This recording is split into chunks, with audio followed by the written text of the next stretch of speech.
Okay, I had received an email from students about some of the homework questions and could I possibly make a video going through them. So I'm going to go through a few of the questions. I'm not necessarily going to go through all of them because I'd actually like you people to work through some of them on your own, but I'll go through a bunch of them. So first, these were from section 4.2 and it's numbers 60, 70, and 72. So number 60, given that secant of 11 pi over 12 is equal to root 2 minus root 6. Determine the value of secant of negative 13 pi over 12. Okay, there's different ways to go here. Ultimately, we'll actually learn tricks to calculate these things out, formulas and identities.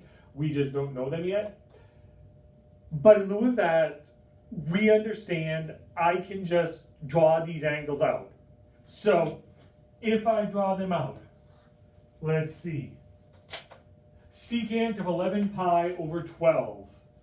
Well, I know pi, or 12 pi over 12 if you will, is right here. So 11 pi over 12 we'll say is right here, this angle.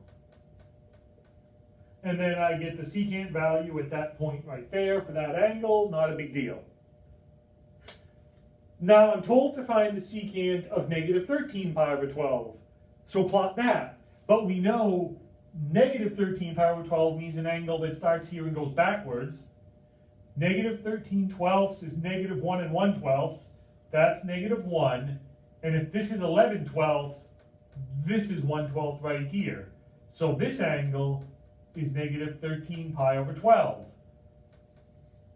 But that means those two angles are actually the exact same angle. They're coterminal. So, well, if the angles are the same, then the trig functions have to be the same. So if the secant of 11 pi over 12 is this, the secant of negative 13 pi over 12 is the exact same. When working through these, draw them out. Draw the angles, quadrants, triangles, circles. There's different ways to go that we'll use throughout the semester.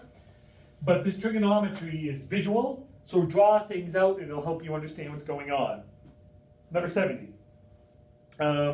Secant of t plus 2 pi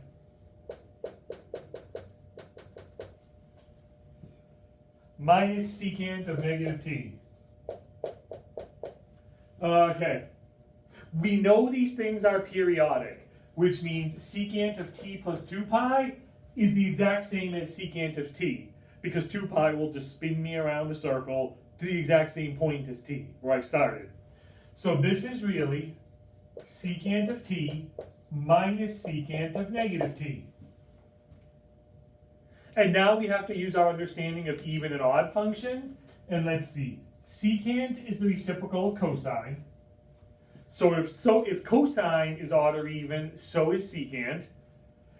Cosine, we know, if you're not entirely sure, you don't remember, ultimately, it is in this section, we went over it. But cosine is an even function, which then tells me cosine of theta is equal to cosine of negative theta. Essentially, in other speak, if you remember 171, f of x equals f of negative x. That's what it means to be even. But if cosine is even, then its reciprocal secant is also even, which means secant of negative t is the exact same as secant of t. You can just drop the negative. But now I have secant of t minus secant of t, which is 0. And I'm done. And again, so it's not really necessarily an incredibly complicated problem. It's testing your understanding of the different properties, periodicity and even and oddness of the function, and then applying the properties.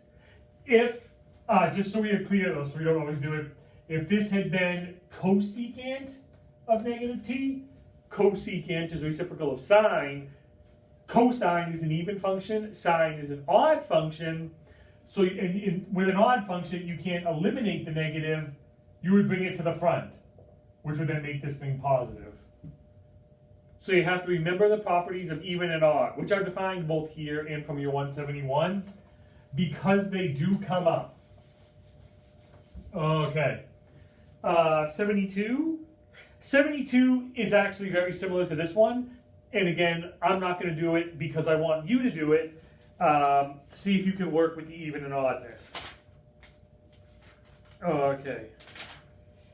Now I have to get to 4.3. And the questions were on 46 and I think 48. I have them written over here. Yes. And again, I'm going to do 46 and then I'll leave 48 to you. So for 46, we have secant of pi over 12 is equal to root 6 minus root 3.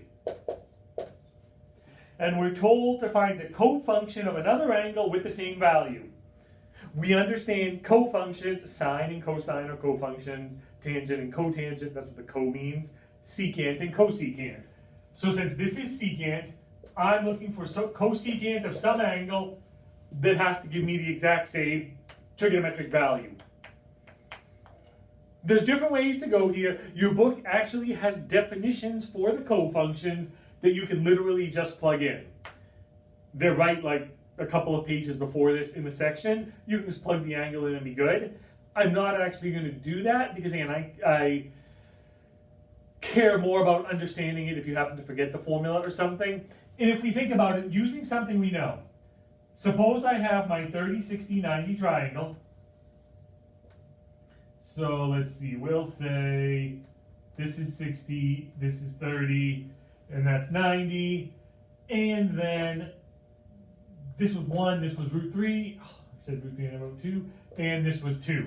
And we derived the trig functions here.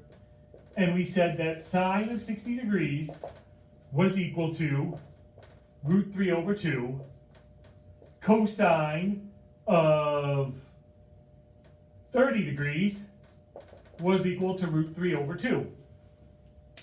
Sine is opposite over hypotenuse, so it's root 3 over 2. Cosine is adjacent over hypotenuse, root 3 over 2.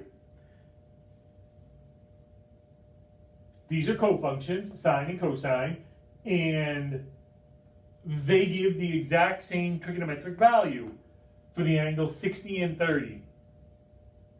And you can manipulate this a little bit more as we learn more and more trigonometric values for different trig functions. You can manipulate this and mess with it and see what's going on. But ultimately what it means is these two things add up to 90. If you have two angles that add up to 90, their trig values will be the same for the cofunctions. Meaning, if I knew that, I'm going to make this up, sine of, I'm making this up, this is not real, sine of 10 degrees is equal to, we'll just call it x. Make up a number, I don't want to say the wrong thing. I know that cosine of 80 degrees will equal the exact same thing. These add up to 90, they're cofunctions, sine and cosine, they'll add up to the same value, which means if you have one, you get the other automatically. So here, secant of pi over 12. If I want a cosecant to an angle, the angle for the cosecant to be that, I need to find the angle that when I add it to this, I get 90 degrees. That's in radians. We know in radians, 90 degrees is pi over 2. So just do pi over 2 minus pi over 12. The difference has to be that other angle. That becomes 6 pi over 12 minus pi over 12, and I get 5 pi over 12. So that's my angle. And this is actually the definition of cofunctions. And again, it's in your book. You can memorize the definition or just kind of get the idea of what's going on. If the two angles add up to 90, then if they're cofunctions, their trig ratios will be the same. There's one more that people had asked about. I think it's the next one with sine of 15 degrees. But again, I want you to solve that out, but it should be straightforward. You have sine, you need a cosine. Take the angle you're given, subtract it from 90, and that's the angle that will have the same cosine value.